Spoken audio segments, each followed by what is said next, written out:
Mina Khoza 013 Golden Second.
Good morning, our viewers. Welcome to the podcast here to Ep11.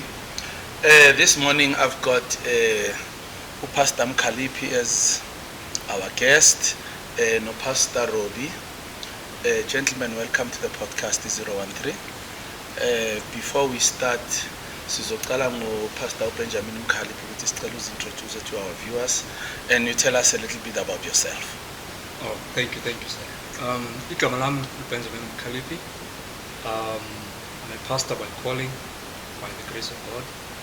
But by studying, I studied human resources. I'm married with 3 kids, 1 son and 2 daughters. Originally, I was born and raised in Port Elizabeth, and then was born again Sasebenza at Victoria. I received Jesus Christ in 2002. Basically, I'm a pastor in Witbank, and I'm blessed to be here. I'm just a normal person. There's nothing extremely abnormal ngami. Angilaba fundisi ba funa ukuthi out nje asekasi. Thank you so much. Since we out here sekasi pastor, ungeza moonlight nangakumena. Ngeza. Kuma soul session on Sunday. Ngeza. Yeah, kuna estropes ye 0%. Angimkholwa. Kune Heineken ye 0%. Yeah, because so ngicela ukuthi ufike and what time? I know on Sundays sicala la ngabo 6 isikhathi sikune vibe. Yeah. Thank you very much. Pastor Robbie, can you introduce yourself? Oh, I didn't know I'm supposed to introduce myself again, but yes, I'm Pastor Robbie Williams. But last time I didn't think it was necessary to mention I was born again 1995, so I'm Italian person. So yes, one wife. Bantwana bami manje sebayi4.5. Jesus. Yes, I'm also pastoring in Witbank. Originally in Kai Springs, but in Mhluzi most of the time because my grandfather was a missionary, so ngihamba naye everywhere. And then I came to Witbank in 99 in Peswa in mining, which is what I'm still doing today. Still in the church and still doing mining to 2025. Thank you. Thank you very much, Pastor Robbie. The reason we have a repeat episode no Pastor Robbie is because on our previous set we couldn't finish most of the topics ABCT so we decided we'll cut them in small pieces. But the question I would start with you today, Pastor Uguti, is the church still relevant? Yeah, ngumuntu othanda ama statistics nothanda ama definition. So this question is extremely controversial because masizokhuluma ukuthi is the church relevant. Number one, mele sibheke the origins of the church according to the Bible.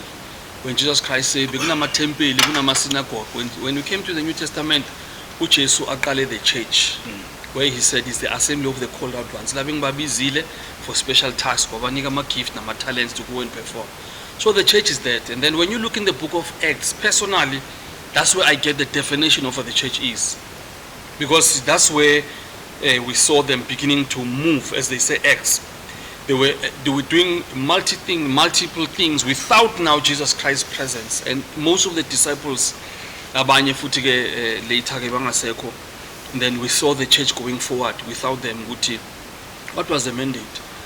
In the book of Acts, you discover that they were highly spiritual, because one of the things is in the Pentecost, where the Holy Spirit came upon them because of the unity that was upon them. Miracles were happening, thousands were added to their number. I'm just trying to bring a picture of how spiritual they were, so much that they had so much power that they had such a large following in a short space of time. But in the very same breath, you find them, they were very much creative. They brought money in the feet of the apostles. They sold their land, they sold their property, so that mali and a very critical can of worm that I'm opening. There was none among them that was poor or lacking. And even if there was those who had more resources than others, the Bible said you couldn't tell, because they took care of every one of them. Everyone was taken care by each other. They said no. So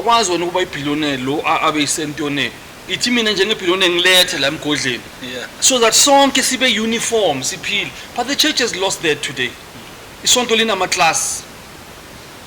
Noma ngasayi the church in talking about the Pentecostal, because liyahlukana futhi manje kunabakamoya, charismatic, mainline, African, indigenous. There's so many things happening now. But I think uzongivumela as a business person ukuthi uma uzo KFC, you expect the same taste noma ungaya eGhana. Yes. It's a franchise. Yes. The church is supposed to be a franchise where you get the same thing in any country. But today, ufika le taste ngathi amagwinya, ufika le taste ngathi ishukela. Mara bathi the cover is the same. It's called church. Yes. So it has lost a lot of its flavor. It has lost a lot of its identity. So before ngena deep, I just want to leave it there to say, personally, I feel Masizo Kuma, what is the church is relevant. We have to first define the church. What is Kulumangani? It's a very difficult question. Yeah, because thank you for your answer. If you look all over Europe, you know, and I'm also sorry to say, I look at the church because I follow most of you guys on YouTube. I saw you in the church of 14. Okay. Now, in your church there, when I look at the numbers and the size of the church, I see with the numbers of the congregants, it really shrunk to what I grew up to be knowing. So clearly to me, it tells me really the numbers are declining within the church. And then when I ask a lot of people, they always refer me to COVID. But when I look beyond that and I look at the youth of today, I realize they've got a lot of questions, and I think the church is also, it's unable to grasp the numbers, especially within the youth, for the youth to come to church. If I may ask you, Father, Father Benjamin, Pastor, what do you think is a problem with the church? Why is the church now so stagnant and not growing today now, than the time when you got born again? Thank you for that question, Mr. Khoza. You know, from my own understanding, the question is very deep and also, practical. I like the questions because they're practical. But from my experience, we would see seeing the church how it was and how the church is.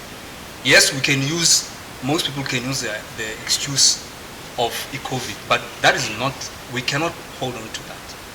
But what COVID for me, first of all, before I get to your answer to the question, what actually COVID exposed to me, actually showed me a lesson that the church, in terms of building capacity, did not build capacity. Because even after COVID, Abandoned that they are still working in the same companies, the companies didn't collapse. Then the question I must ask myself, there were no systems that were put in place, first of all. And it was more like the church was more concerned about numbers, not also actually empowering and strengthening the church itself, which is the people itself, you know. So I think what also has happened is that the youth have become disillusioned by the state of the church. Why? I'm going to say this, controversial as it is, because now we, the clergy, what crept into us is that we started moving away from focusing on the actual responsibilities of shepherding the flock. We started to take that thing away from the responsibility and started to make the church to belong to us, not to God. Because Jesus Christ said that if I be lifted up, I will draw men. Till now we don't lift Jesus Christ up, we lift ourselves up. Sort of like an empire, also neglecting the fact that that is not the responsibility of the church itself. So no man, what is the difference of being going to church and then also not going this side? Because it's the same thing.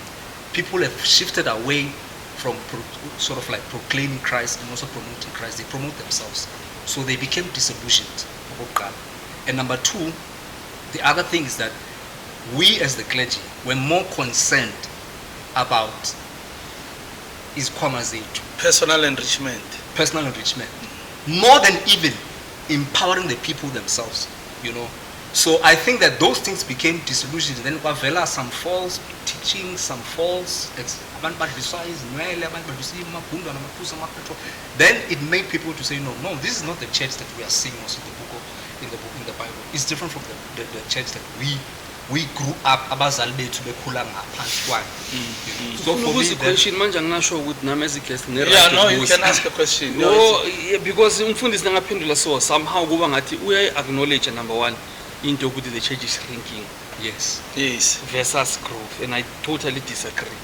But it's fine. I'm confirm ukuthi ngesikhathi esiniswe ngayo 2002 ne mina 94 ngaqala attend since 95. Are you saying the question where agree na we feel we are declining in number, especially maybe talking about young people?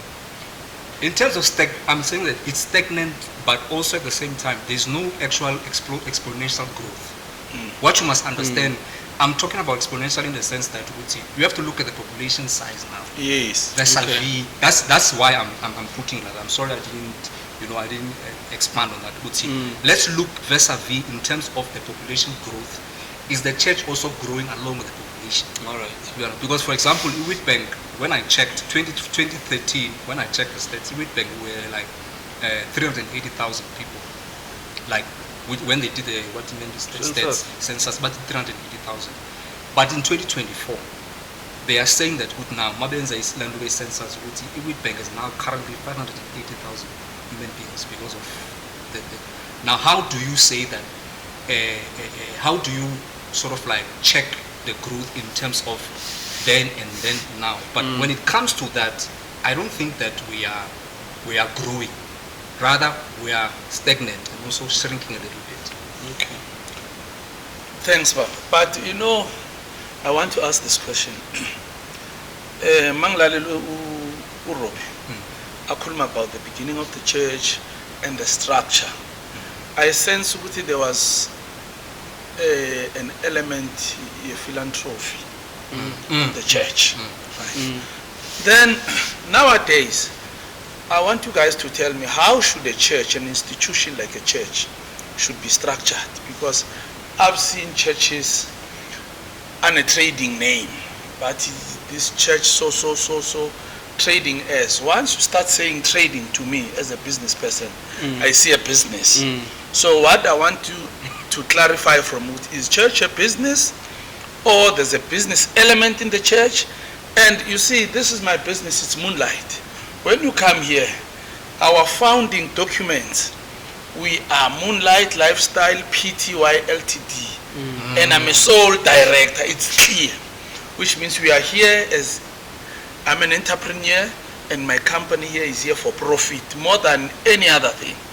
So, and we are trading as Moonlight Lifestyle now. When a church has got a trading name, I just don't want to mention name. When a church got a trading name, I ask myself, structure sesonto kufanele sibe njani? Because what I've seen also, kushona umfundisi bathi uboys bese bathi umkakhe uthethe over, you know? Eish. And then I ask myself, does this woman has a calling, or the calling imthola because of circumstances, you know? And then you'll also hear Mfundisi proudly saying, lesonto lami. Now I'm trying to come to what you are saying, Pastor Benjamin, to say Lento is about personal branding, you know. I respect people when they say, oh, I understand when people say Roman Catholic Church. Even though it's irrelevant to Africa, maybe we should have an African Catholic Church. But I understand those things.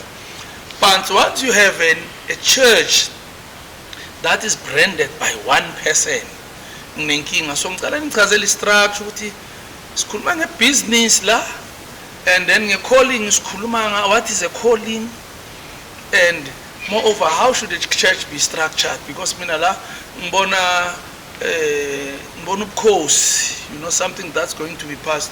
Legacy. Kune legacy le. You understand?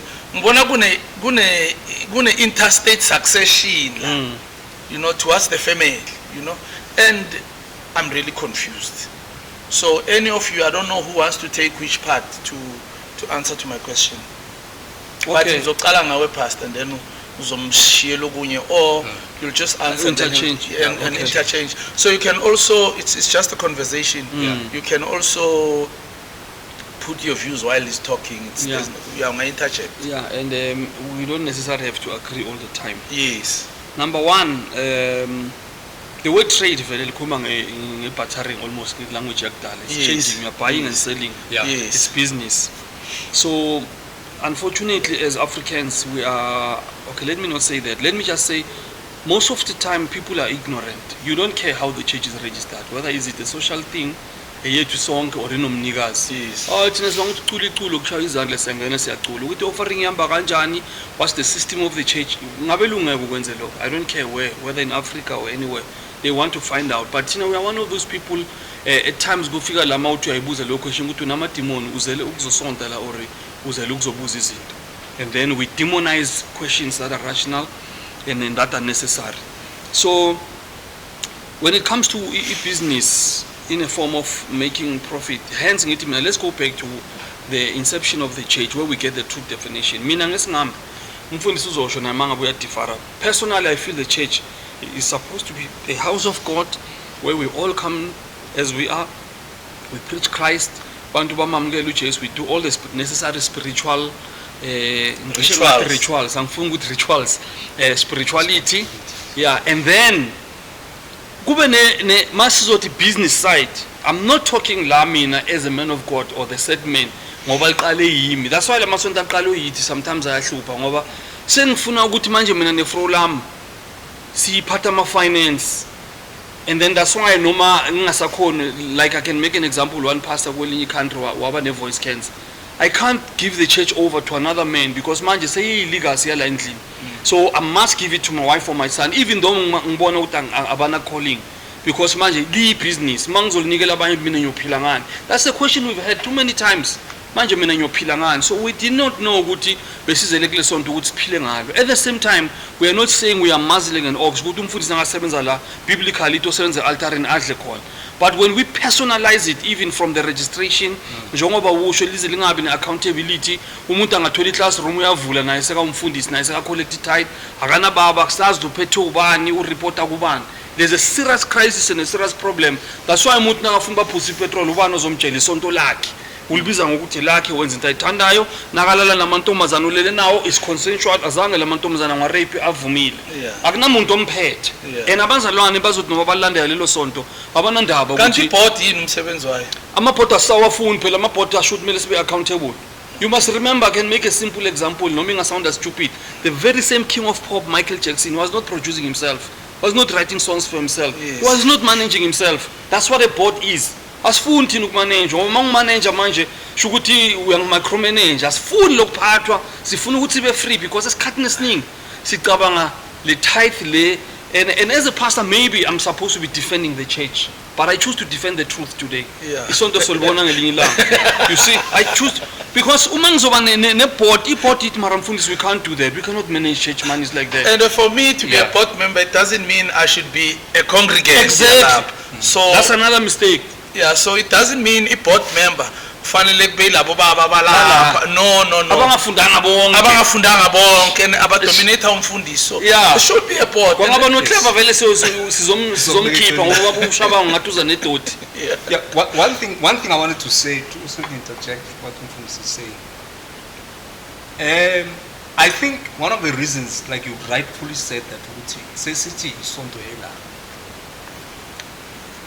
I always have a problem with that, personally, because then it goes against what we are supposed to be believing in. Ujesu uti, Peter in Matthew 16 verse 18. I will build my church. Upon this rock, I will build my church. He told me that I will build my church. So I think the problem we have, is that we forget to differentiate between the church and a ministry. The church is of God, but the ministry, which is ministry service, is you. So I can't say I have a church. No, I have a ministry. In other words, a responsibility to serve. Ministry means to serve.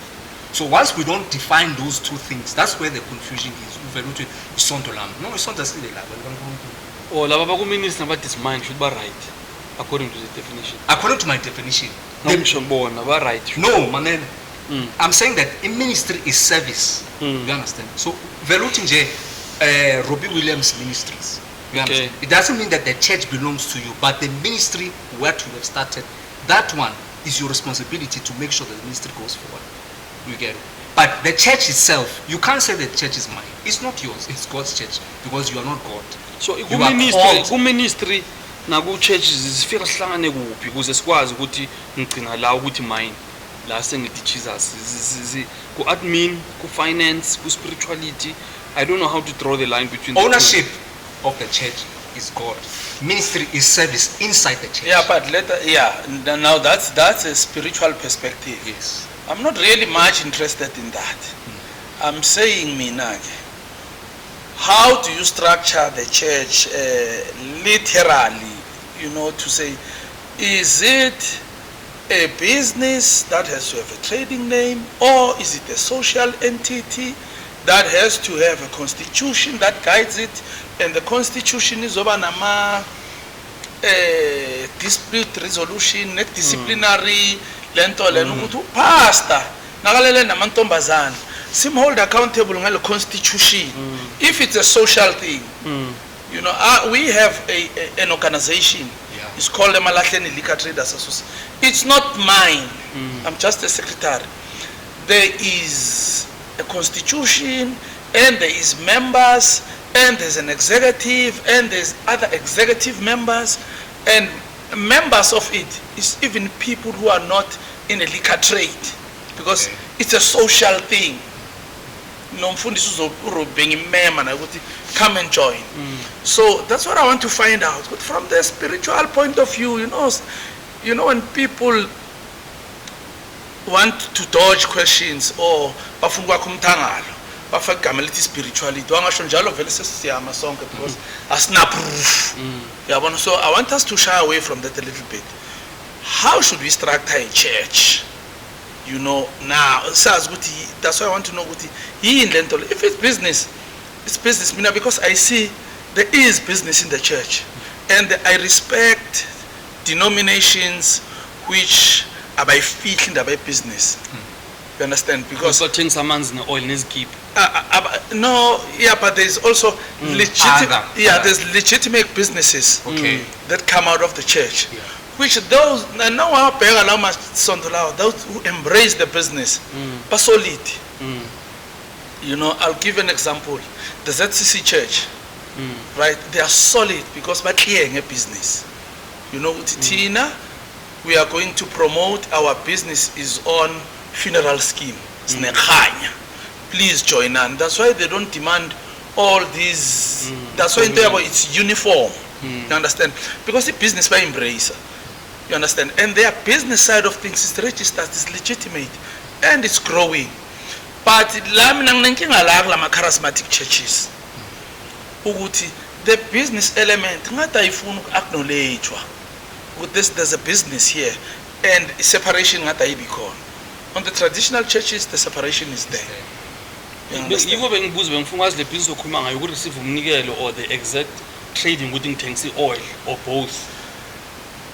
Look, you can identify once you thanks oil, it's trading. You are trading within the church. Acknowledge ukuthi sithengisa amanzi, sithengisa oil.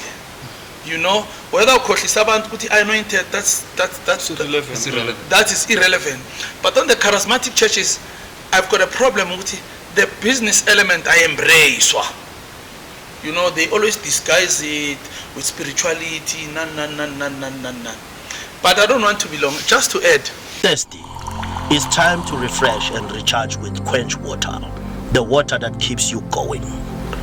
Pure, crisp, and naturally filtered, straight from the source to your hands. Quench It water is the perfect way to stay hydrated. Looking for something more? Try our range of delicious, naturally flavored waters, from zesty lemon to refreshing cucumber. There's flavor for everyone. Whether you are powering through your workout, on the go, or just relaxing at home, Quench It water is your trusted companion for every moment. After a hard days of work, drink more Quench water to thirst less.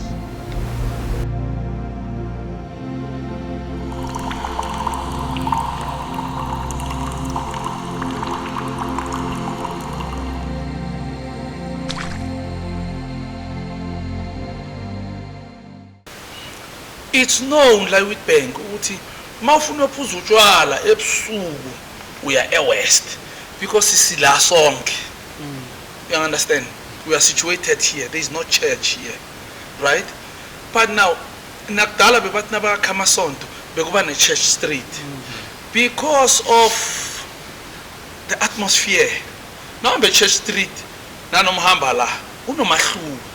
Then I find these charismatic churches ngathi I understand nalento ema demarcations ukuthi isonto kufanele libe kuphi. You know, mina ngakavula ibottle store mara phezulu kunesonto.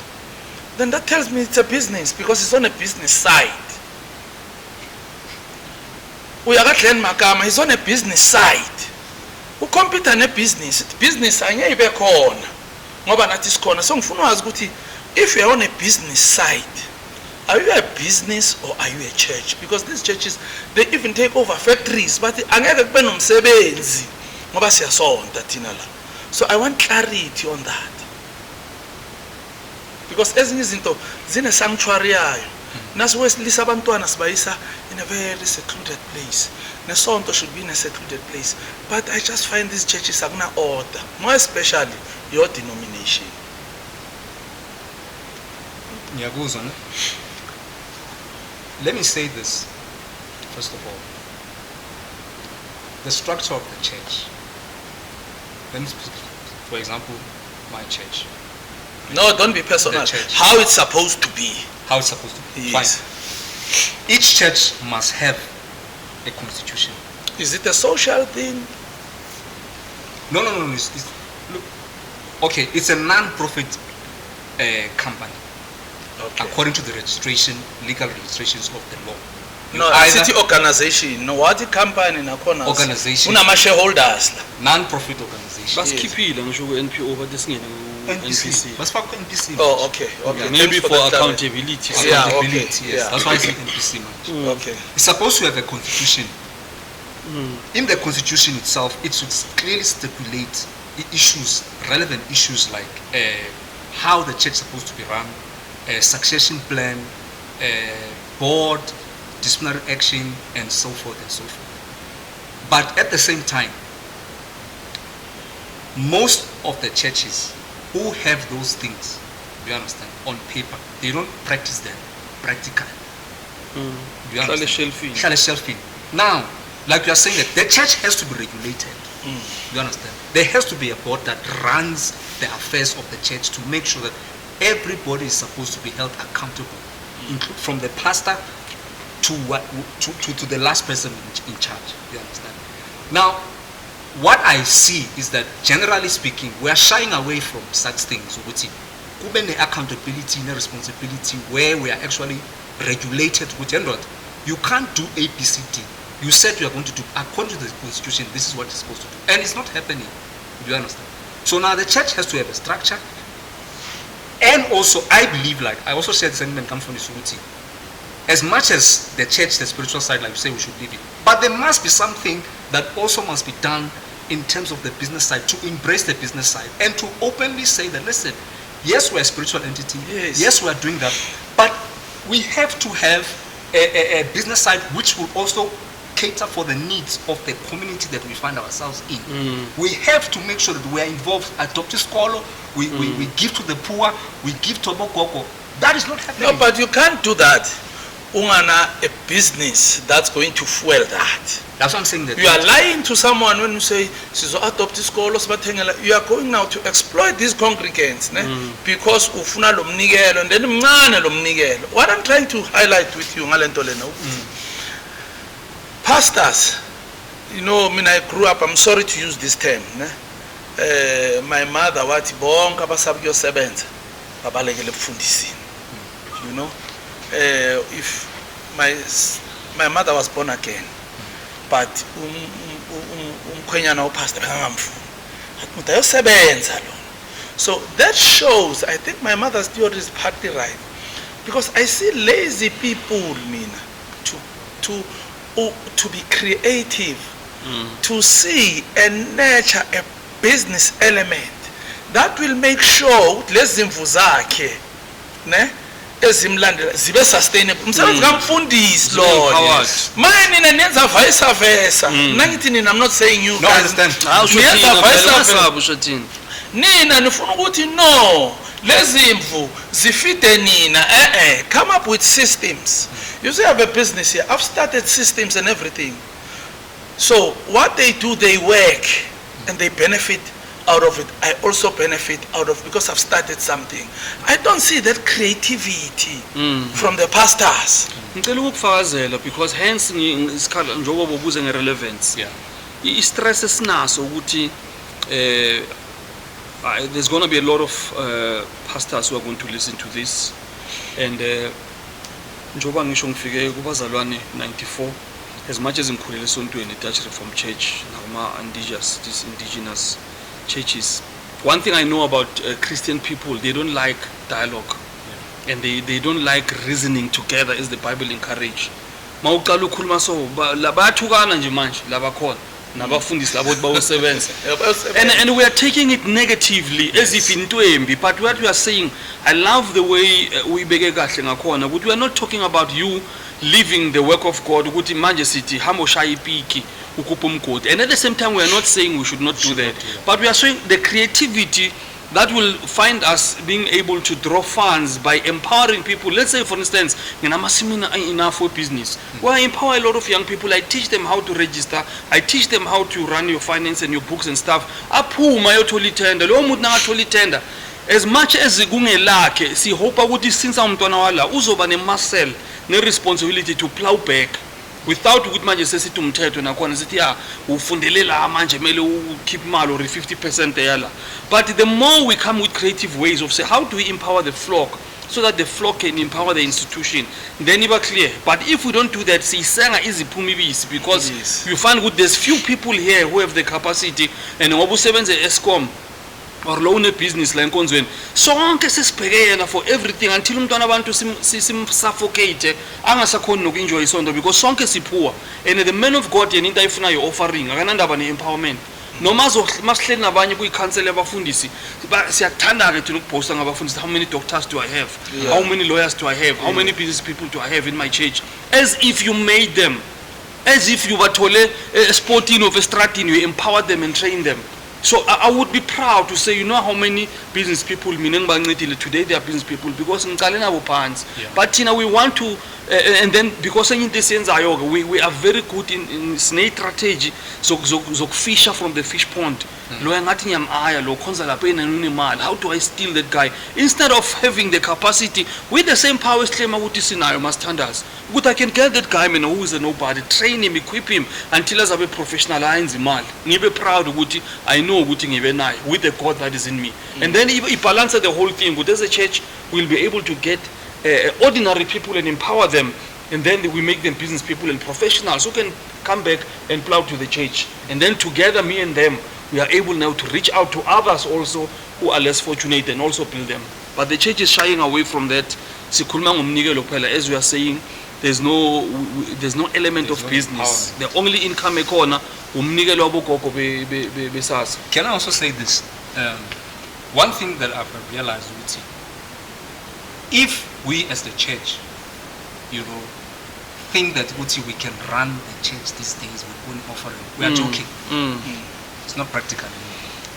Because now everything else that we have to do, if we want something that is going to be impactful a society, it has to there must be extra income, because the offerings, they know that they can't sustain anything. You understand? So now what needs to happen is that, for example, let me just make this example. It's spiritual. How far you preach the gospel is determined by your pocket. If sifuna vele nje sikwenza izinto sithi siyazokwenza umvuselelo, and it can't, like you're saying, that we can't milk the same cow at the same time, which is the offering abazala. No, we have to be practical and understand Uti. Let's move away from that system Uti. And Mr. Khoza Uti, it's like I expect abantu ukuthi mama sustain. That thing is not practical. It's not sustainable. It's not sustainable. Yeah. You see this topic, Pastor Robbie. They are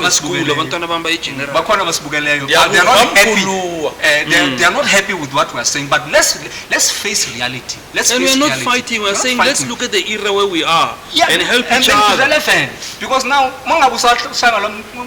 let's say, for example, on a phone, I'm just making an example. Let's say on a phone, Nokia 3310. In this day and age, what is Nokia 3310 going to do for you? Because I know camera, I know internet access, I know everything. We have to learn as a church. And it was powerful then. But now, not now. We have to embrace the fact that we have to create a business desk, a business side of the church to sustain whatever we're trying to do, and also not what you call it, like when we talk like this, is no pastor. Because it's like it's sensitive. We are moving away. No, you are not moving away from who you are and what God has called you and whatever. You have to pray for yourself and do your own things. It doesn't take anything away from you. But also you must also be relevant to the fact that we need to understand offerings cannot sustain the church and the church programs and to empower the community we find ourselves. Let me tell you what I was confronted with, I think, a month ago. It's a businessman, well-known businessman. So, sihlangana lapha vacation care, sothenga utshwala. Uthi Khoza, lento yethu ukuthi singasondi mfo. Sizozithola enkingeni. What if? What if they are right? Yabo. Uthi hey yangazi. Uthi ya mangento kufanele siyenze sinawo. Kufanele sithole isonto. Net la at least sizobelonga khona. Ngiyamthanda brother. Atukhethe mara.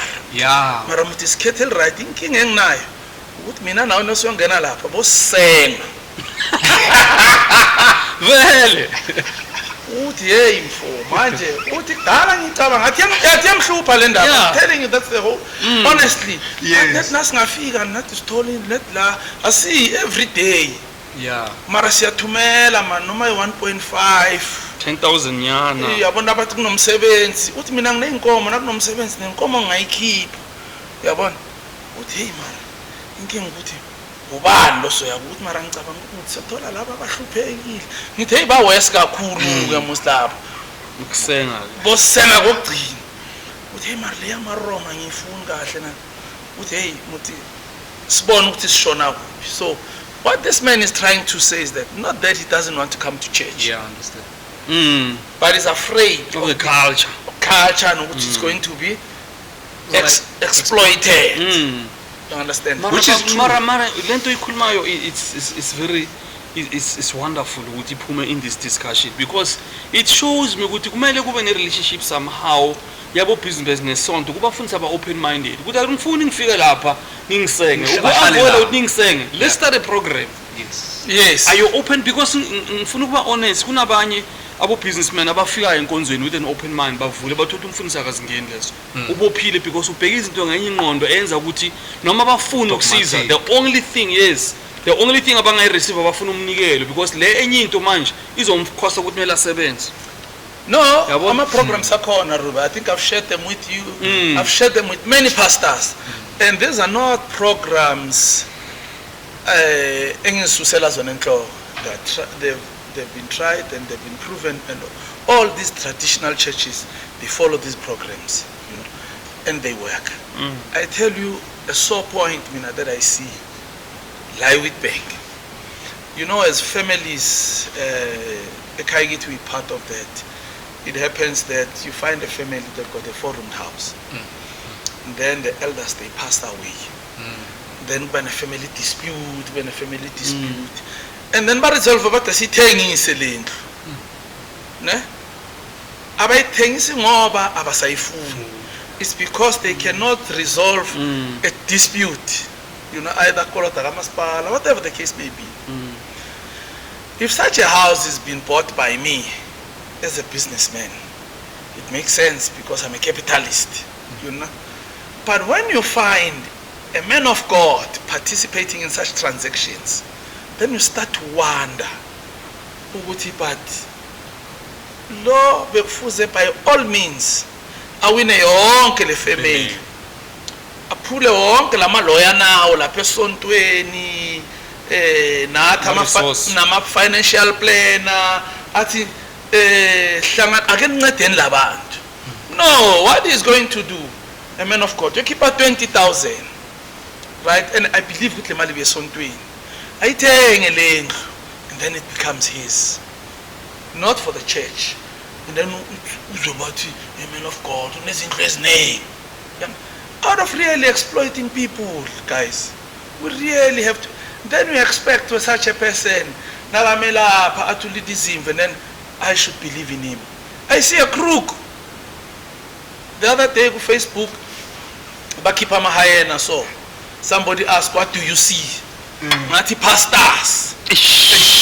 Now pendulile. Yeah, I mean ubahayena when you see that. Honestly, that element of churches and pastors with babe mahayena, it's really putting a very strain go ministry. Mina from where I'm sitting, I see a new generation ayingeni yonke lento lena because they're open-minded, and whether pastors are willing to listen and take notes or advice on what we are saying, I'm telling you, there won't be a ministry in the next 20 years. That's my view. That's my view. So I don't know what needs to be done.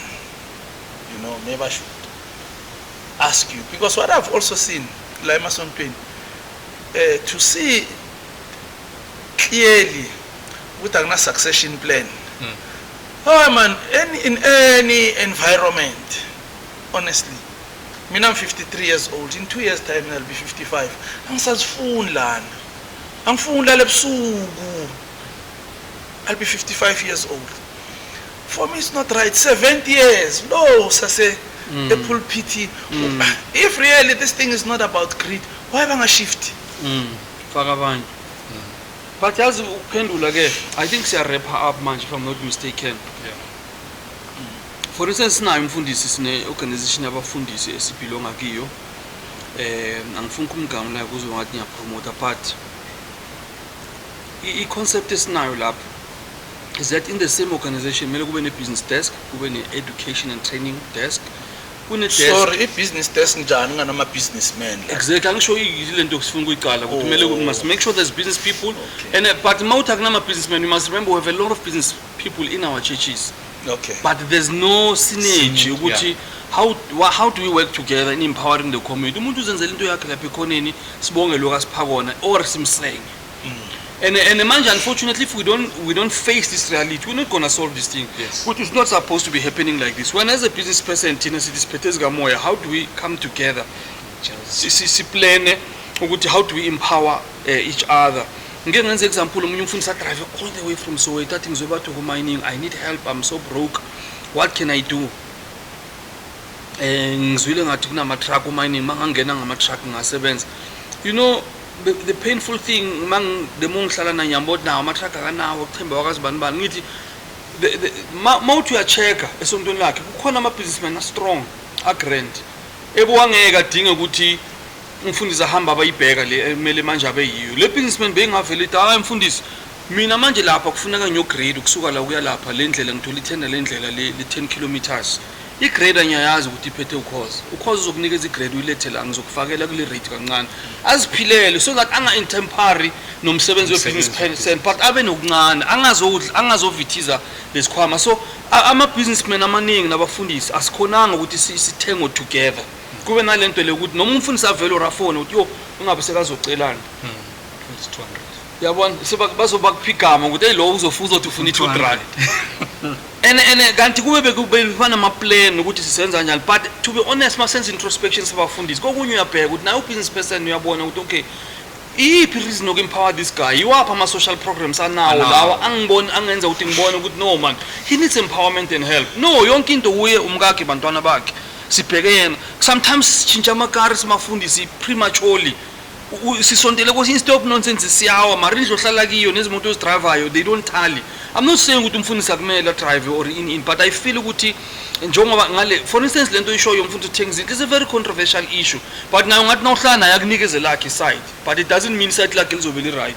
Hence we are saying if we sit together and strategize like we are saying a very beautiful thing ukuthi ngibo ngabe uyabanceda man how do you salvage and save the house then athi engizithengayo yilezi ezikule simo esinje uyabona while shooting amagama ningangikhiphi ku business but still mele business yami ibe clean so amazalwana abaningi in their churches if bafuna ukempower abafundisi babo they could do it if they want to but the bottom line here kule nkulumo namhlanje ukuthi there must be a synergy so kule organization yethu kune business desk kunalamele siba empower vele ipassion yabo is to go and preach because naba preacher kuphela bangana anything eba backup sizophinda sibuye la sithi abafuna ukusebenza and ukusebenza when it comes to evangelism is very difficult ifana marketing you are consistently on the road and then you neglect your family at times but kufuneka laba baku business nalaba abanye bakwazi ukuthi simthwala kanjani lo because okusala imandate yakhe yabona so iproblem ukuthi I think akuna synergy at all. Okay, I'm going to tell you a secret ne and we are umbuza lo mfundisi Pastor uDennis Mkhawani when he wanted to start the business he has today he was with me. He drove, he came to my office Ep11 because bekasebenza ezenzela then I remember we had a strategy. But the reason I'm telling you that, I mean I've got a success story. You understand? Here's the pastor. So back, there's a synergy between his church and the business yaki. And the pastor open a business. You understand? He's at the point now he can actually empower some of the people something like ngale business yaki. So we are there. It doesn't mean the strategies are not there. They are there, but abafundis. Basivalele ngaphandle. Mina, I'm one person. I offer myself. You know, there's a very sad thing.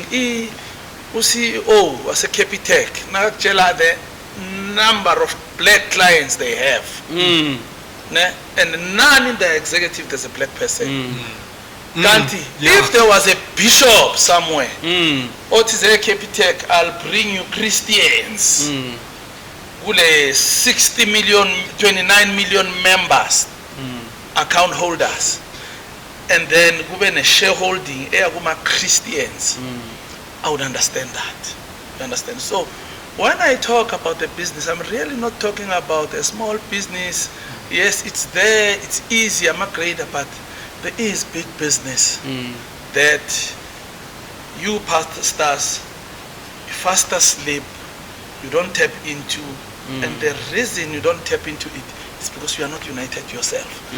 The power of the business element in Christianity is so massive, and then it's up to you that you wake up to it. To recognize the power which is in number. Yes. And then mina, if a business ihamba, angiboni ukuthi zakamoya I would reject them. I would also accept them. My lezi zakamoya ezihamba ne-exploitation izo lezi ezisibalekisayo bakithi. So all I'm trying to say, let's get together. You know, in a church, there's different talents. Nabathakathi bakho. Zonke, You know, so I'll short the next. I'll short the next. You are this person, now you are sitting really. Yes. You are sitting in the lawyer, you are sitting in the middle of the sea. But what you guys are doing, and I'll still go to my mother's theory. You are milking with you are mining with a teaspoon. I would greatly appreciate Mina enclosure to say, I think you wake up and realize that. Then you'll have youth programs. You know, then churches will boom. In conclusion, ngifuna ukuconclude ngayo. I-population yethu has been proven with these young people. Young people are frustrated, abanamamento, abanamsebenzi. Sometimes I think it's unfair ukuthi ngikubona ukuthi immediate need yakho it's employment, umsebenzi, awunamali. Bese mina ngikutshele ukuthi the only thing enginayo moya. Lento yokuthi silver and gold I don't have, or I take Jesus, I think it's outdated. There's no reason for us not to have silver and gold. I believe as a church God has given us wisdom. He has empowered us to do great things. And then sithi masibanika. That's why ngibhalile ku status mara ngilandeli mara mina ngiyakulandela. Ngibhalile lapho ku Facebook ukuthi mina desire yami ukuthi mangizocala imisebenzi eyi2 million bese bonke ngibatestifyela ngoKristu. Not the other way around. Ngifuna batshele nje balambile, I don't have a plan nami ngokwami ngidinga usizo. Ngifuna batshele no mina I'm pushing my name. Nina ningangena lokhu nabangena bese ngiyaqala ngiyatestify in their lives. Nabo ba appreciate ukuthi lo mfundisi mara ngathi angithwele nesipana ngahlala njani ngayithadi lento yakhe. You see, but thina sinandaba sifila ngathi we can't start businesses, we can't do anything. Ukhoza ngeke ngahlala naye angitshele linye iplan le finance ukuthi imali masingahamba so imali so mawuthi uyazama ukhuluma nabafundisi sihlala sisaba sivalile. Bese masiqeda sivula uTimothy 1:7 ukuthi umoya ukusava sinawo. So we need to change mindset. Abafundisi abasilalela, we are not bashing the church, we are not fighting the church. We are saying izinto zishintshile. Let's sit down and I promise ukuthi sizo announce on the very same podcast iseminar sizobe sinayo no Khoza nenhlangano yabafundisi la bese sizokhuluma izimali kuphela. Thank you. Yeah, finally now, thank you. What I think is that, you know, you highlighted something very important. What actually is fragmenting the church is a lack of unity. You know, in closing, I'll make an example. Bafundisi are saying it, but when you look at the other side of the faith, you know, Islam, church and business, it's one thing. Yes. It cannot be separated.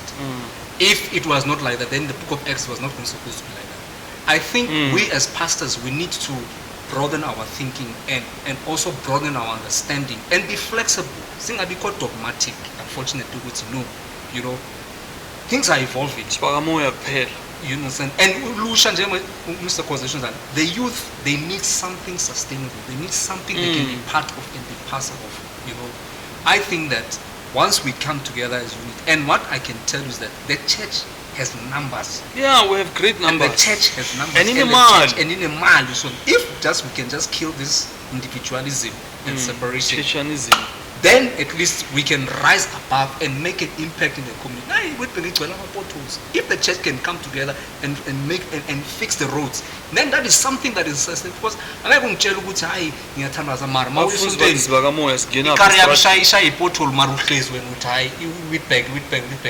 let's pull up our socks. Let's stop. Sound system. That's all I can say. Thank you so much. Thank you so much. Thank you very much, gentlemen. It was quite a very, very interesting topic. But before Svala, I want to say to you, especially you, Pastor Robbie, when we call people to such platforms, Bas Balegela, you are a very brave man, and I think some of your colleagues, they can avail themselves. We are not here to attack anyone, but Nati, we're putting resources to come up with all these programs because we feel that we also want to make a meaningful change. Thank you very much, and I greatly appreciate it. To all our viewers, thank you for tuning in. Thank you. Thank you, 013.